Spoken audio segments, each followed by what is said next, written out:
Yes. We're back. The time is now 11:07. That was a song from our very own special guest, Jeph Levi, in the building. What are you saying, Jeph? Yeah, I'm doing well. How are you doing? We're good, man. Yeah. You're now on ABN Radio, London Metropolitan Station. This is the Hear Me Out show. That is Chef Nee, right? That is Man Like Dr. Julius, aka Kofi Adai. My name is Brighto Kubati, aka The Voice. This is a Hear Me Out show. So every Saturday we just like to banter and talk about news, talk about special guests. And just general catching up, what's been going on in the world, etc. Awesome. So it's absolutely amazing to have you on the show. So feel free, feel relaxed. We're going to drill you a bit. That's just how we get down. So yes, good having you on the show. It's great being here. I've got a few questions to ask. I do as well. Yeah, I'm just going to go straight into it. Sorry. Have you ever heard of Charlemagne the God?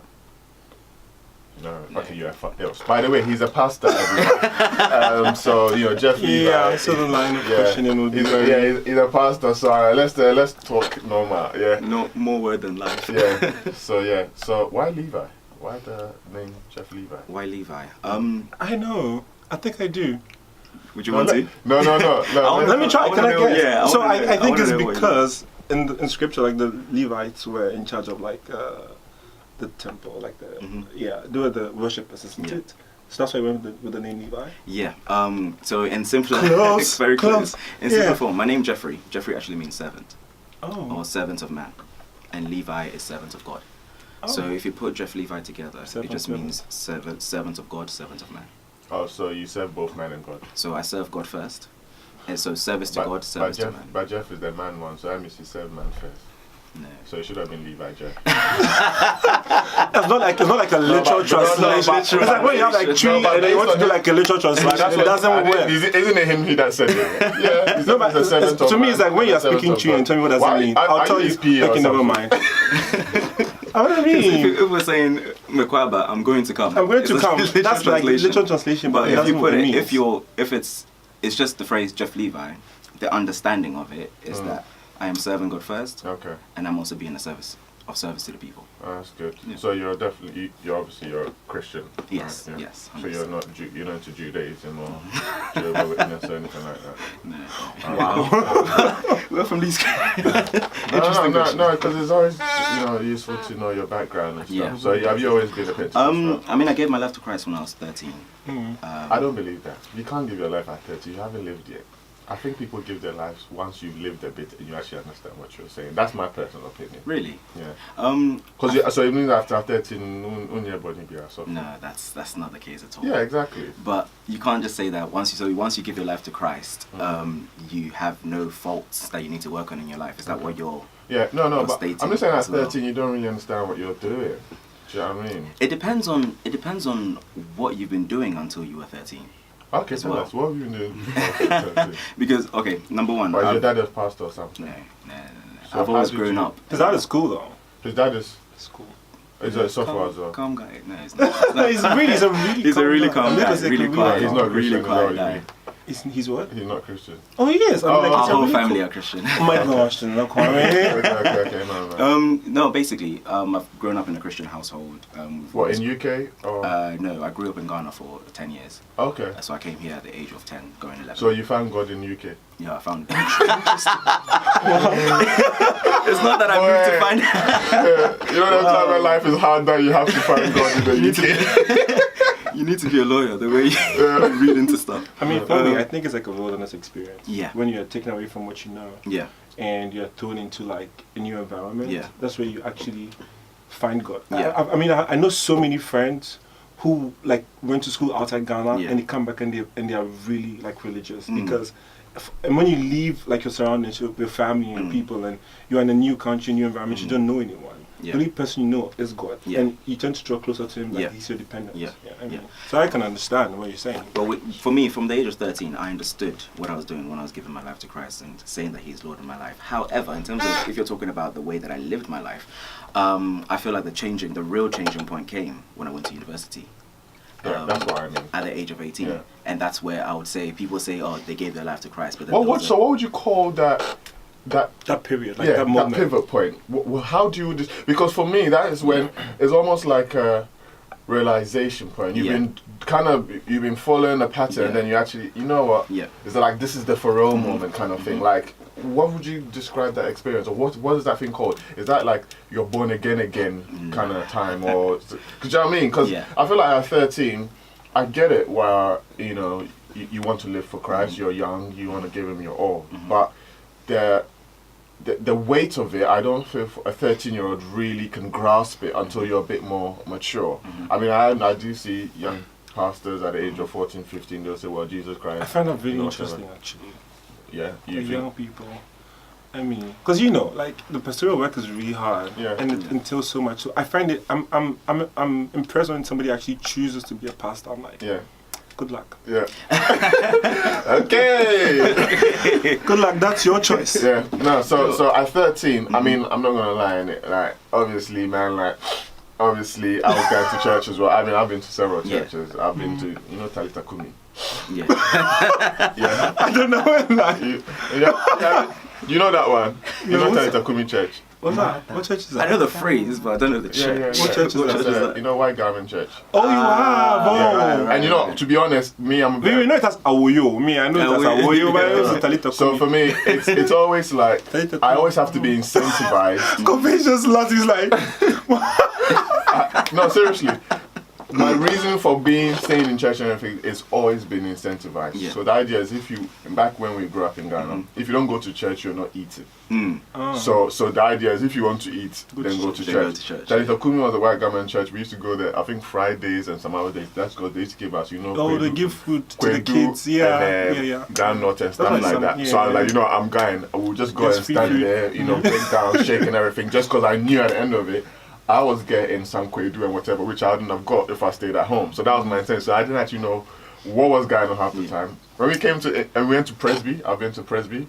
I've been to Presby. Methodist. Yeah. And the Presby one, actually, that one, again, it was food. If you don't go, you eat. Because Sunday in Ghana, especially back those times, was fufu. Sundays fufu after church. We go and praise the Lord, and then we cast them buying the fufu and fat. In the name of Jesus. So when we came over here, my dad said, "Nah, there's not many Presbyterian churches I found. I think there's one in Lee. So there was one in Bow Methodist Church. And the reason why I actually used to go there is because one of the ladies actually baked the best Victoria sponge cakes ever. Wow. So that's why I stayed. That's why you stayed. I went there. I'll go through all the long hymns and everything just to when the pastor says that service is over, they serve tea and coffee and sponge cake. I'm not even gonna lie. I'll never forget. There was 2 ladies that used to bake it. And obviously because it's like Caucasian and stuff, they will bring Ijani, so galore. And when I went to uni, there wasn't a real need I wasn't incentivized to go to church. When I was home, I had to do it because my dad's like, and the joke is my dad would be like, okay, you lot go to church and he's at home. And I never used to get that concept like, rah, isn't it? Let's all go to church. But he was like, you get up, get ready, and you go to church and I sleep. So that didn't work out well. So when I went to uni, is actually when someone actually asked me this very daft question. Who is Jesus Christ? And I've never been so baffled in my life because I used to think I'm a Christian. I've been going to church.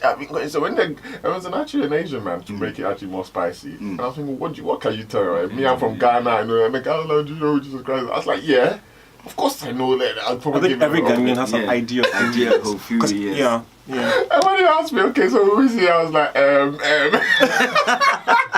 Oh, that was the turning point for you. Yeah, that's when I actually realized I actually didn't know what I've been doing all these years. Wow. Till uni. Because it's a process, religious. In JY, we used to go and chill because sometimes, Ghana, youth, is it YPG? YPG, yeah. There would be girls there and everything, so we wear the t-shirt, vibing and this thing. So we just go into church for church's sake. Because, how I learn is by watching people. So if people lead a certain lifestyle, I could have been living a Christian lifestyle and not even know it because I'm just seeing what my family is doing around me. So for me, I don't get it when people, because I'm sure I'd have probably done the sinner's prayers countless times in different churches, but the actual meaning of it wasn't nothing for me. So I actually got it. Oh my gosh, so this is what it actually stands for, it means, or the implications. Okay, then it's almost like I'm doing it for real with intention behind it rather than just doing it because your friends are there, your parents are there, and other people are there. I've been baptized several times. But do you feel like even because of your experiences, that's where you're saying that from like, let's say the age of 13, because if the book of Deuteronomy talks about this, it says train up a child in the way that he should go, and when he grows up he will not depart from it. From that point of training, I'll start with training. Something that I think a lot of parents have to grow to understand. Training is not telling a child what to do. Training is showing a child. If you have a personal trainer and he doesn't do what he's telling you to do, you're not really. I'm not doing it. I'm like, let's you're do not it really. together. So the train up a child is like, let me see you do it. Let me see the benefits of what it is that you are doing. And when they grow up, what they have grown up with, what they've seen the benefits of, they're not necessarily going to depart from it, because they will be growing up with an understanding of what it is, what it does, and how it impacts their life. For myself, it is something that I can attest to. Okay. And that is why. So you are properly trained. So then? I wouldn't say I was properly trained, but the training that I had received, Was better or than the mine. life. No, that's fair. No, it's a good point. So you're basically saying his parents went to church as compared to you being asked. To be not fair. not just went to church, but for myself, we at home, we spoke about it. We did Bible studies. To be fair, my grandma used to do this thing, Yeah. in Takra. Oh, Bless her, grandma. so she's no longer with us. But she used to do this thing, morning devotion. Yeah. So we used to be as half asleep, all of us, all my uncles, aunties, like elders, everybody had to be in one room, morning devotion. And woe betides you if you come and you're sleeping and they say read a scripture, you don't even know where you're doing. yeah. It's almost like Or they ask you a question, Yeah, you're like, it's like a yeah. discipline thing. Yeah. And we were happy to go back to bed afterwards because it was a thing to A do. thing to do, yeah. That's what I'm saying, that for me, it's like I had done all these things, but I was just doing it because I had to. It There's was no a thing personal where commitment, so the personal It is. commitment can Yeah. be uni. The so That's- church has always been part of the family. There's never been a time where, and we're not bad people per se, but do you know what I mean? It's like, you know, when you meet good people that are just, they're just good. They're just good. But are you actually a believer, a Christian? That one is questionable. But your family is good. You go to church, you give, you do positive stuff, whatever. So in terms of what the outside would Yeah. see, oh, this is a nice Yeah. Christian family. I know. Yeah, But I know me that. myself, I was just going through the motions. Yeah, we have to do morning devotion. Okay, I'll wake up. We have to go to church. Okay, let's Yeah. go. We'll dress up. We have to come in. Do you know what I mean? We're Yeah. just doing stuff. Yeah. Getting involved in church Yeah. is religious, and that's why when you say train, I actually get that bit, because no one actually sat down afterwards after we had been to church and said, "Oh, today, what did you learn? Yeah. Or how you apply To it?" give that clarity. Do you know what I mean? Yeah. So then it's like Yeah, you're I do. getting, some sort of you're doing it at home Yeah. rather Once than you're doing it at okay, church. so Yeah. you're not concerned about like, Yeah, because we come back home and stuff uncles like will be that. beefing each other, and you're Yeah. like, Ross, I don't even remember what the Bible even said about beefing, because I was just like, well, that's normal. Then you go to church, come back That's and true. fight, Yeah. or we'll steal someone else's meat in the soup, or like it was just. It was normality in life. Yeah. So that's why for me personally, I say at 13, or if you had training, then that's good. That's brilliant. I don't think I personally got that home added training. Yeah. At church, maybe they'll teach you not to do certain things, which is fine, but that's Yeah. church. But when, like you said, the training part is actually the people who are sending you there. Yeah. What are they teaching you about? you. Kind of But thing. with all those things, I think even when you're 18, 19, 20, there's a certain level of understanding. Whereas Bible says, "Know that get understanding," because when you get understanding, that's when you can actually Yeah. define what it is that you're going to do, Yeah. and what it is that you're Or gonna why do, you do or it. why you're doing the things that you're doing. And that's what I think is the major issue when it comes to Christian living, because we don't 100% understand. Okay, why do I have to stay Yeah. away from this? Yeah, why do you have to Why? do it all night? It feels good. It feels nice. So Do you do it all night? Pardon? Do you do it all night as well? When I get the chance to. Exactly. Like, why though? Why do we have to do it all Yeah, night? me and What- Kofi have this big debate about why we have to go and pray for hours and hours and hours when we could just do like a paragraph. God. Okay, so that's like another topic. No, because I know that's That's gonna one- take us like that's on a one, different route. because- Like it's like an hour has not been enough time to discuss. I know Enki, and he has so many questions. When it comes No, to you don't. certain No, I'm not No, gonna lie but- to you. because for that, I have scriptures, and well, that's one other day. That's one other day. I like the fact that you actually claim the title of an apostle. That's commendable. You know, I know many people. Wait, I claimed it. But that brings to my question. Are you not a Christian? I am a Christian. Yeah, Yes. you're a worshiper. He's a worshiper. Yeah, he's a worshiper. Is not like a He's a servant. Apostle is an office. It's actually an office. It's an Yeah, office, but you're a and you worshiper, can't. isn't it? Isn't Yeah, that an but you office? can't claim an office. Oh, so a worshiper is not younger in office. No, not in that regard. You serve under the various offices. So isn't a So you worshiper- would work under like a pastor, bishop office, or the Yeah. evangelist. All But is these it- offices need a But worshiper. it's a ministry. It's a minute, yeah, So but you can't. it's a big office. actually, it is actually. That brings to my question: like, why did you choose gospel music? Because I have so many friends Exactly. who are Christian, but they still do like, turn up. Wow, I don't know about that, but yeah. But they still do like other music. So I was thinking like, why gospel music? Why Christian music? Because I know you could have done like so many types of music, but why did you choose gospel music? Why gospel music? Or even better, if someone said let's do a remix of Olanle, would you say let's go for it? I would say what's Olanle? Olanle. He's a minister of God. Until No. To be honest. For me, You're a minister. yeah.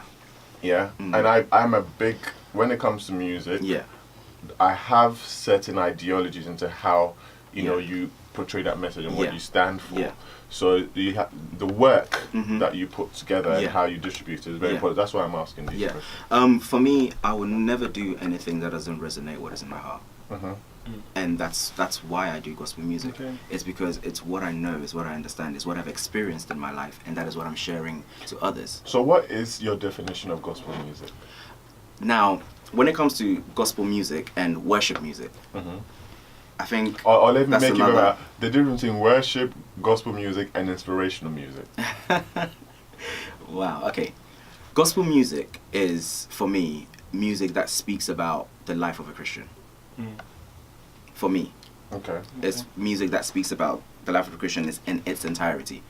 Inspirational music, So does that mean that, because I thought it should be about, I thought it should be about the life of God. and that's where So take yourself out of it. It is worship, like the good news. yeah, No? that's where the differentiations come from. Okay. Because gospel music, the life of a Christian. Now there is the element of God within that, but a lot of people talk about I'm hoping for a better tomorrow and for me, gospel music has that part, and that's why I differentiate the difference between gospel music and worship music. Okay. Because worship is where you are stripping away all these things Absence and of your self, absence and then of the self focus is and the God focus on himself. God. Okay. So which one do you do? I do.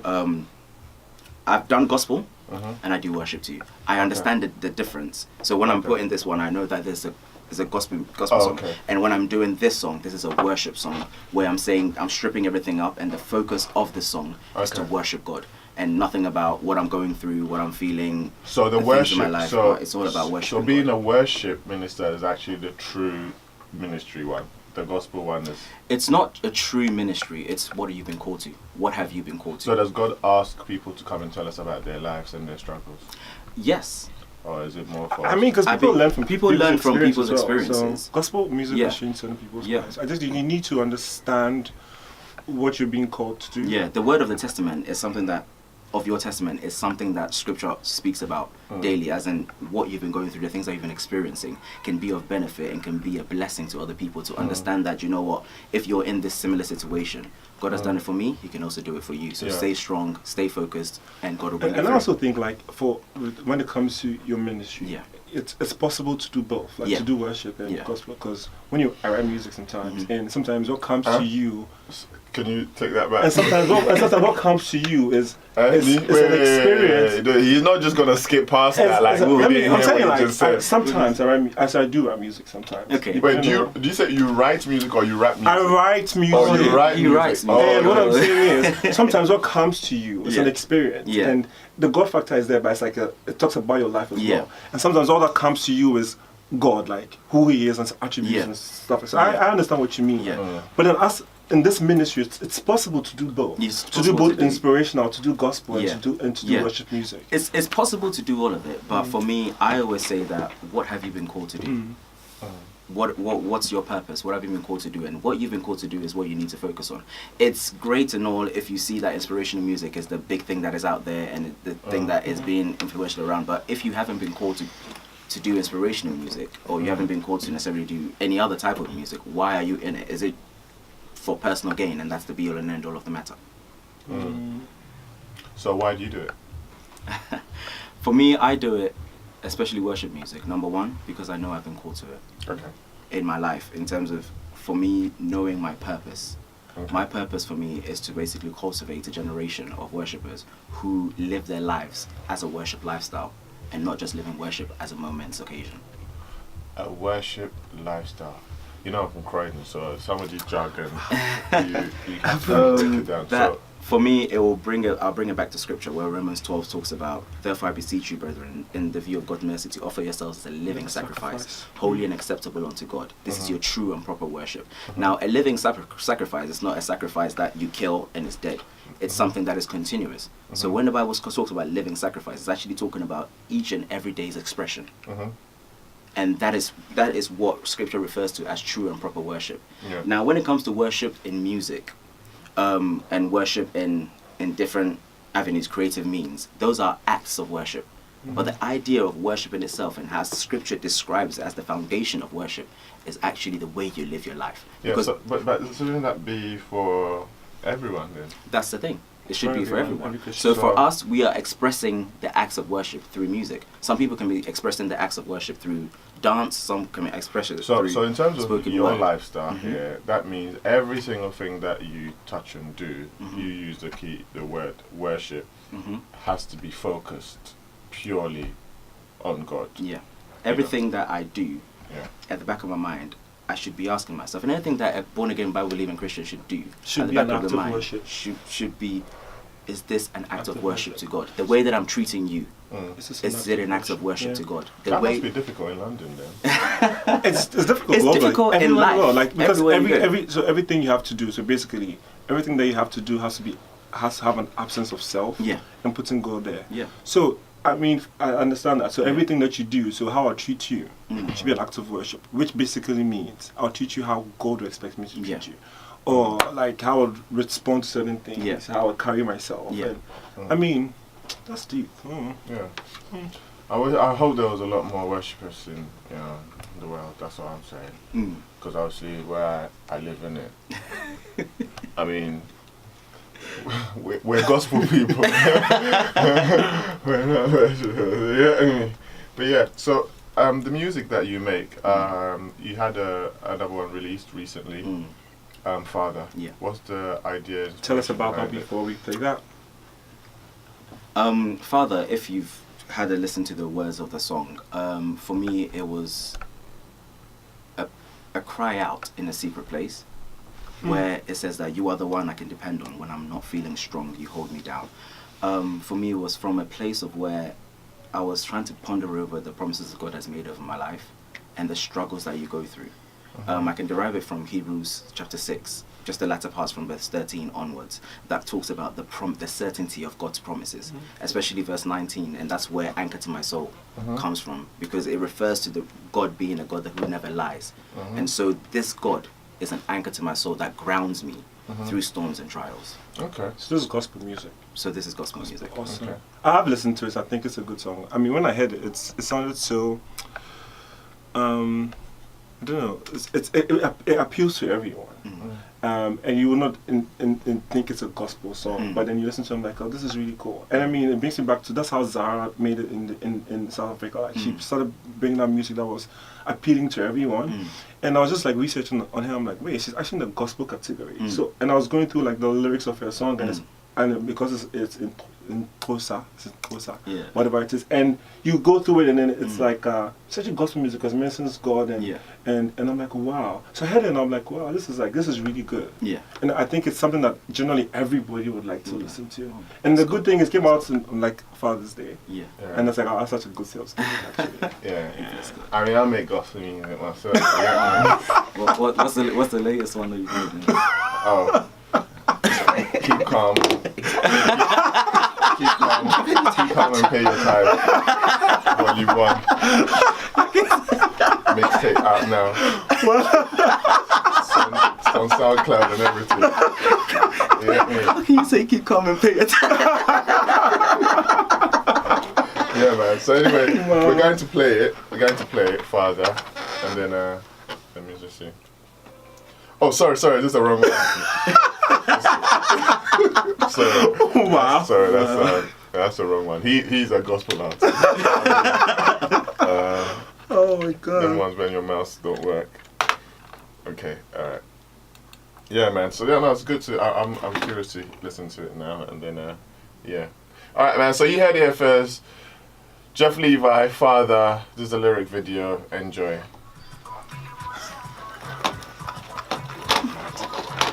Ridiculous.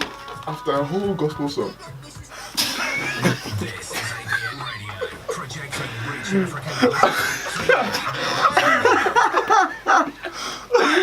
Oh my God. Yes, people. You know what time it is, man. The time is now 11:36. This is the Hear Me Out show. Live and direct from, ABN Radio, London Metropolitan Station. Still got in the studio with me, special guest Jeph Levi. Shout out to Jeph Levi. What are you saying, boss? Feeling good. Feeling good? And then we got Chef Nee in the building. What are you saying, interview Chef? so far. Yeah? Interview, Yeah, I like Jeph. Jeff's a cool guy. Solid guy. Yeah, I think he's solid. Yeah, he's a proper worshiper. He knows his stuff. He knows his stuff. On your feet.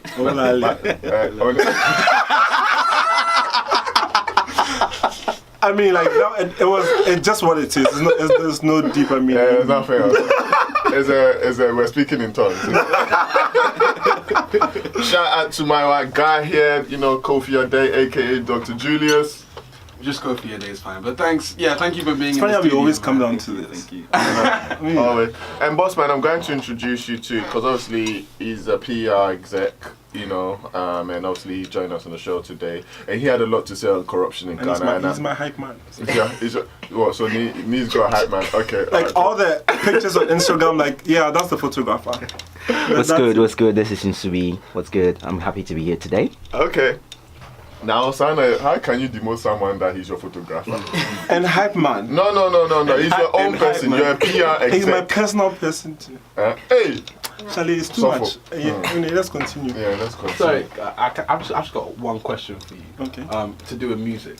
So I'm very interested in how, not just like you got called specifically for the type of music you make, but how you resist the temptation to go into other more lucrative forms of music. Because the worship and gospel market right now is at a point where, from my point of view, because I'm very invested in music, I haven't seen many people champion gospel worship artists, but people are now championing the Kendrick Lamars, the Stormzy's, the Ed Sheerans of the world, the Beyonce's of the world. So how do you kind of resist the temptation to go into more lucrative forms for money purposes or monetary value? For me, and this is just a personal answer, it's, like I said before, it's to do with what I know I've been called to. I only write music and I only do things that resonate with my heart. If it doesn't resonate with who I am and with what I've been called to do, I try my best to stay away from it. Is it easy to think about, what if I can do this and do that? Of course those thoughts come, but then you have to put it against what your purpose is. And that's how I've been living it. So you're measuring everything towards what your purpose is? Everything. Wow. Why do you think so many people aren't? Well, do you feel like other people are doing that, or do you feel like we're in a world that people aren't? That's something that people have been asking. Because for someone like Mala Music, for example, he started out with Yahweh, and that was like one of his biggest songs, and then he shifted more into inspirational. Yeah, the gospel industry has like a certain glass ceiling that you can never break through until certain people who have been in the industry for a while are out of the picture. Like for when it comes like the BTs and the awards and stuff, they give like recognition to these people, and it's very difficult for you as an upcoming artist to break through that glass ceiling. And you felt like he didn't want to be tagged as a gospel artist, because if you listen to the album we brought out after that, he has certain songs that can be tagged as gospel, and not worship music. Not worship music per se. Yeah, that's what he says. But for me, I hear people talk about, why did he shift into more inspirational? And the question I ask you is like, do you know his purpose? That's true. Do we actually know what in his secret place has been said to him concerning what he needs to do and where he needs to go and how he needs to But then doesn't that raise the issue of trust? How do you know who to trust in what they say? I mean, then again, I would say that once he signed on to Convict Music, I said it was coming. He signed to who? To Convict Music. Convict. Yeah. The one in chains. Akon's label, and I said it was coming. And the reason why I said it was coming was because when you sign on to like a general label like that, and you see all that, it's possible. It's yeah. To shift focus. Yeah. I'm not It saying is. that's what he did. It's possible to But I'm shift just saying. focus. Yeah. For me, I mean, I always we're say, not judging anyone. But I'm just saying, like, But we're just possible. saying what we know. yeah, because Yeah. the people that you surround yourself And we're with, judging. the atmospheres are Yeah. also very important. Yeah. I'm saying. for me, I'm It's not. okay to it's- judge. That's what we're meant to. We're called to judge. Yeah, we're called to judge believers. Well, Yeah. So if he's of the world, then we can't judge him. But if he's one of us, we can but judge yeah, him. but We can agree. that's our opinion. Yeah. That's what it, That's No, for me, It or- is what it is. Whenever we discuss, whenever we discuss things like this, for me, it's to do with like you said, that's our opinion. That's what we're seeing. That's what. But We're, it's But that's how it looks but to us. That's what it looks. Is it to not us. fact though? You It's- said it. It's fact. That what? That how do we know what he was called to do? How do we know? Yes, we that's don't know. fact. The fact is he's Yeah. trying to convert music, Yeah. doing music that's not worship, Mhm. according to your definition. So the fact is he's not doing worship music. Yeah, but is that a wrong thing? No, but the fact is it's not worship. No, the question The was, question like, was- he shifted from gospel music. Go- gospel because music he wanted to and- get paid. That's what you said. You said the glass. That's Enke's opinion. I'm just saying. No, but you said he had to because there's a glass ceiling. And if the glass ceiling means obviously the there is not there, then obviously then Well, I mean, the glass scene has a lot of literal meanings. It Literal could be the meaning, money. yeah. It could be like opportunity. what he's It saying, could be you a know, lot of if things. it's not Because as I lucrative- don't know where he was trying to reach when it came to. Like for But then yourself, again, like look at Gospel his music. look at how like I mean after he left the whole gospel scene Also, and his music came out. Like I mean, he hasn't done for you, too- how do hasn't you make done- your he hasn't money? done extremely I know well. you don't. I hope you don't mind me. How as a gospel, sorry, a worship artist, how do you make a living out of that? If that's Well, your that's- sole that's purpose? For me, it's not my sole income stream. You see, right so now. a software's got a hustle that he works on. Got about 3 or 4, but No. See, I but it's feel not you. my. So you mainstream. don't see it as a money making thing then? For me, I don't see it as a money making. Okay, I'm cool. not in it. Is that how it because I should need to be, make though? Money. Pardon? Is that how it should be? If you've been called to this thing, for me, if you've been called to ministry and stuff full time, Mhm. then it's not just about making music and then putting it out It's a there and lot just of thinking. things, It's like, a lot of things. When you because if need to you've go been- for rehearsals, you need to Yeah. pay your band, and Yeah. you're paying people and PR. Yeah. And I've done this There's for a a while. lot of like, money it's, that- it's, Well, you used to it's- have a I used to band handle and no, I PR. used to handle like promotion and stuff for Yeah. gospel artists, and sometimes we have like a rehearsal session, and Yeah. you have to pay the band, like you're paying the keyboardist and Yeah. the bassist, and depending on the number of instruments Yeah. you want to have, Yeah. because you wanted to do like live presentations and stuff like that, and it was eating into our finances. And so when we are charging for a show, people are like, "Oh, this is so expensive." And then so for me, what I would do is Yeah. I'll break the values down to you, and sometimes at the end of the show, we have nothing left, Yeah. because we have That's to. true. Like transport instruments, because some people don't want a band, but we want to do like live music. And it's a lot of money. Because it's the same thing as doing any other type of music, any other Yeah. type of show. The only difference is that it's worship. So why and would it's you want to ministry, pay so like a secular artist it's- so much and then give the gospel It's a people service that peanuts? we are giving to people. Yeah, but that's what I'm saying.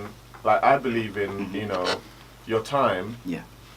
equals for better choice of words jete l'argent. So if you're putting, I mean, I don't know, are you got a bay? Pardon? Have you got a bay? We're working towards. So our software is working towards a bay, in the works, and you're gonna have kids and stuff. Yeah. That time and effort that you're putting into your purpose Yeah. or your worship Yeah. ministry Yeah. has to effectively be able to look after your family That's and very yourself. true. So for me, my thing is, how do you make it work as a worship? And that's why sometimes when I see when other artists will like, look, I might take this contract or appear on there'll be like a show or something and say, look, you come and make an appearance, we'll give you, a couple of grand. Yeah. I can see why people do that because if They you have to make ends meet. yeah, you have to make ends meet, and it's Yeah. not every day free. Yeah. And I don't like the idea of Christians always begging or negotiating. No, it is what it is. Mhm. But the thing is there a market for it? That's the other thing. Will Mm. people actually pay top dollar Yeah. for the music that you're putting out? Because that's the other thing where I think there's an expectation that the gospel music industry should be Spotified, Yeah. for better choice of words. Do you know what I mean? So there's no real like income. I don't know if there's a royalty system. Is there a market? Is there a market for gospel I music think and worship so. music? There's a Definitely, market. 100%. People There is a listen- market for it. Listen to because- both. People listen to both. I've never seen someone that's kind of eating good gospel artist, unless Is like it- there's one. Are you few. talking about gospel artists who have been there for a while, or are you talking about the new upcoming New upcoming? gospel But artists? it's a process. But it's a process, because I mean, it's- for the gospel guys, it's slower, yeah, but it's a process. It's Most a people are process. really earning a lot of money. Who? People are earning money. People are earning money. People are in But- gospel music. But then that's raising another thing about Mhm. another question. what do you think about Christians who pursue money? Because if, like you said, you should measure everything to your purpose, right? But we've just said phrases like we need to make ends meet. Yeah. Surely that goes directly against going towards your purpose, It because doesn't. surely it does, because you're not measuring making ends meet against your purpose. You're just saying, "Rah, I've got to make ends meet." Yeah. You know, so that's not purpose driven. Yeah. So what do you think about Christians who pursue money just to make ends meet? Like that? That's why he's got 4 hustles. Balance. It's a balance. People who pursue money and just to make ends meet or anything like that, for me, it's you just speak about balance. Balance, yeah. You speak about balance because, of course, you have to make ends meet. Of course, you have to make money, especially if you have a family, if you have things that you have to take care of in your household. You have to make money. The question is, for me, that are you making money and pursuing all these things at a detriment of not fulfilling your purpose? So is the At a money detriment, making is process money an the act of only worship? thing?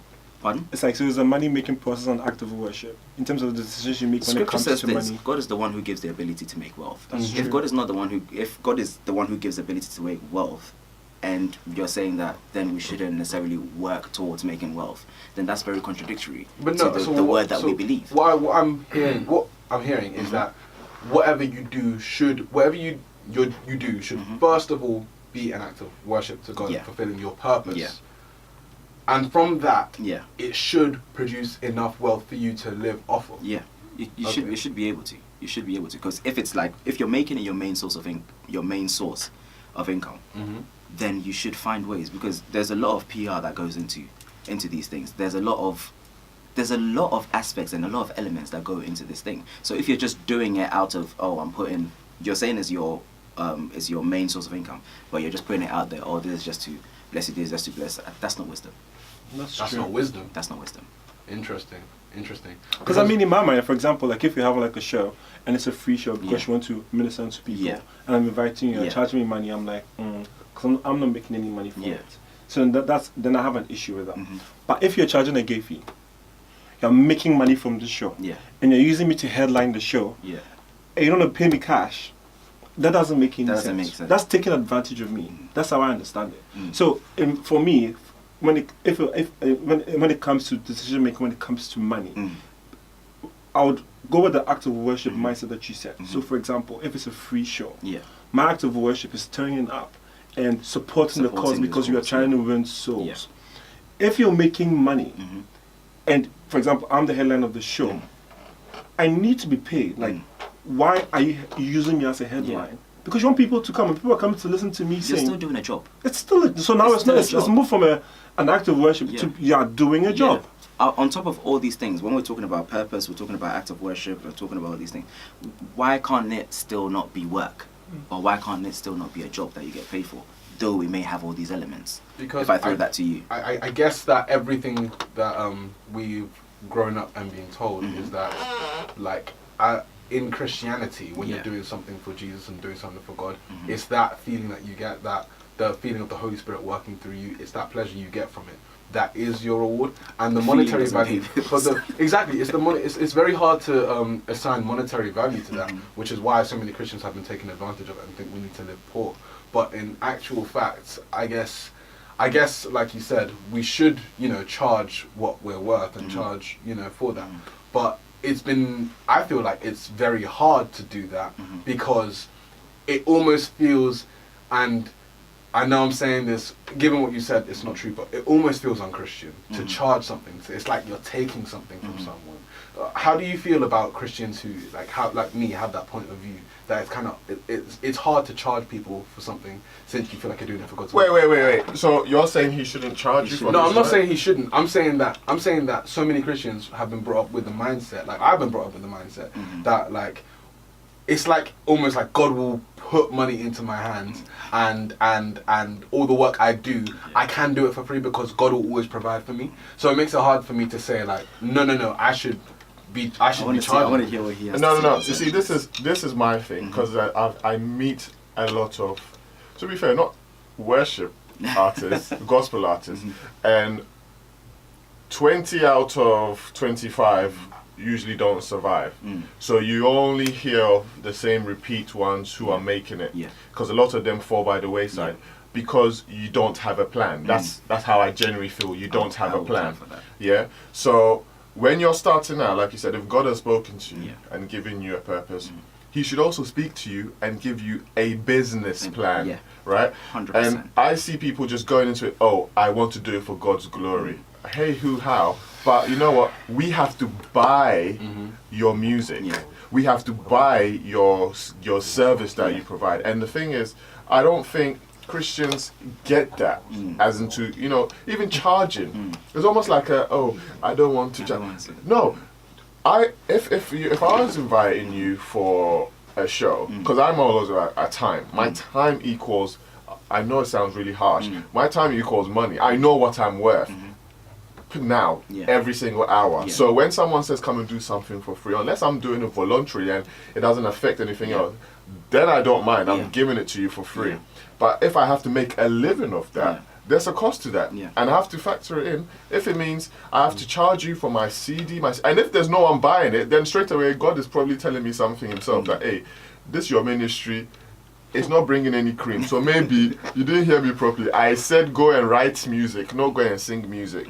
And then maybe that'll be a different like angle. another discussion. That's another discussion. Writing and being the face is two different It's things. two different things. Yeah, I think That's a that's probably like a beautiful discussion we can get into another Yeah. time. So just to wrap up, what is coming from you in the near future to do with your music and stuff? To do Inspirational music. no. Pat, I think pat. right now what I'm working towards, I have a worship night coming up on the 1st of September. Publicity is coming up very soon. From the 1st of September, and on that night, I have an EP that is also coming out. Oh, wow. On that night as well. Finally. So that's what I'm working towards. Have you got a label? No, No, he does everything by himself. Independent, we love that. independent. No, but is that going back to Sustainable? no, well, that's what I'm going with this. In terms of having a plan or a backup where your time is it worthwhile? Because you know I like the idea you have hustles on the side, and I believe you need to have that to feed your actual true goal or your purpose. Now, is that worthwhile? Is it just a pure cost-saving opportunity, or do you feel like you need an engine or a machine to propel you to actually get the results? If that makes sense. Yes and no. Yes, as in you're right in everything that you're saying, as in needing an engine or needing that support, needing that management support, needing that external support to propel and push. And no, as in it all comes with right timing. So if right now I don't need to pursue finding someone who will be that engine, I don't need to pursue. Are there any gospel labels around that you've talked to personally? Are there any gospel labels around? There's one label that I'm not talking to about being signed to them, but in terms of having conversations about what they do, and that's OL Music, Outlanders Music. They're the ones who actually worked on Father. I think it's a also- good track. I keep saying that. Oh, that's good. Father and also You Are Here, and the other two that will be coming out later on, OL Music, who are now coming out with a label.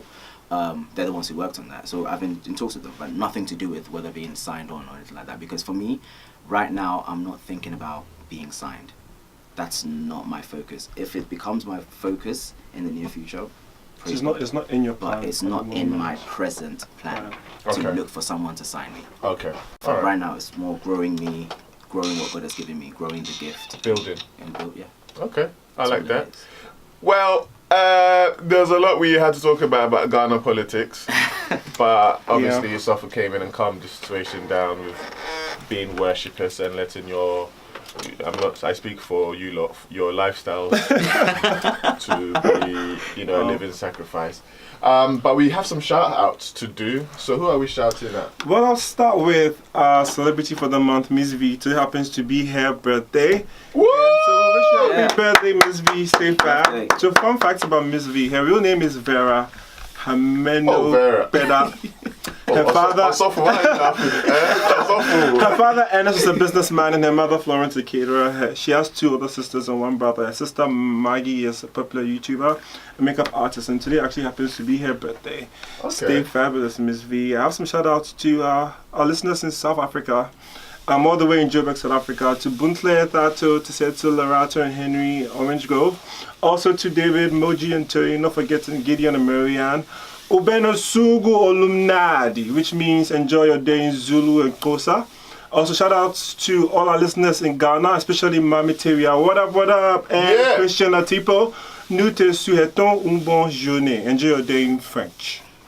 Me, that's it. I mean, thank you. Jeph, do you have any shout outs? You want to mention your social media handle so people can follow you? Yeah, if you want to follow me on social media, it's all just Jeph Levi. Jeph Levi. Jeph Levi, Facebook, Jeph Levi, Instagram, Jeph Levi, Twitter. Shout out to your family. YouTube. Shout out to my family. Katie, can you tag your Kingdom Temple? Can you tag your bae as well so you can shout her out as well? Pardon me? Can you tag your bae so we can like press like as well or no? Tag her with what? You know, on your page. In due time. Yeah, in due time. He said it's a process. It's getting in there. Building. You need to be careful. He's a minister. It's not secrecy. Hey, you know it's what I'm privacy. saying? Come on! That's a good one. Nice. Bands and privacy. But yeah, so we're going to play. Also, I hope you don't mind. This one is Jeje by Mr. Easy and Miss V. We'll end this one on that note because it's Miss V's birthday. So yeah, we'll play that one, and then yeah, it's been great having you on the show. Shout out to the cast, man like Dr. Julius, man like. Did you have a closing statement, Kofi? Yeah. I'd really just like to say thank you for coming on. It's been really interesting. It's been great to talk to you. So thank you. Yeah, for real. Thank you for coming. And I've learned something new today, that there's a difference between gospel artists and worship artists, and that obviously most people in Ghana, or should I say Croydon, should be, living a life of worship. Thank you for coming. Even though we have just 60 followers, you still came. Yeah, thank you. That's hard. That's a real guy. That's right. We're also building. Thank you. All right, man. See you next week, guys. Same time, 10 to 12, Saturdays. Follow our pages, HMO Show. HMO Show. So Hear Me Out Show. Yep. Hear Me Out Show, the Instagram, the Twitter. We're all there, I don't think we're on Twitter. Okay. Are we on YouTube as well? We're going on YouTube. Yeah, we're going on YouTube. Yes, YouTube. We're going there. So we'll see you. Yeah, man. So it's all good. This is Mr. Easy and Jojale. Have a good afternoon. Have a good weekend. And if you support the World Cup, England tomorrow, what are you saying? Nigeria. No, okay, bye.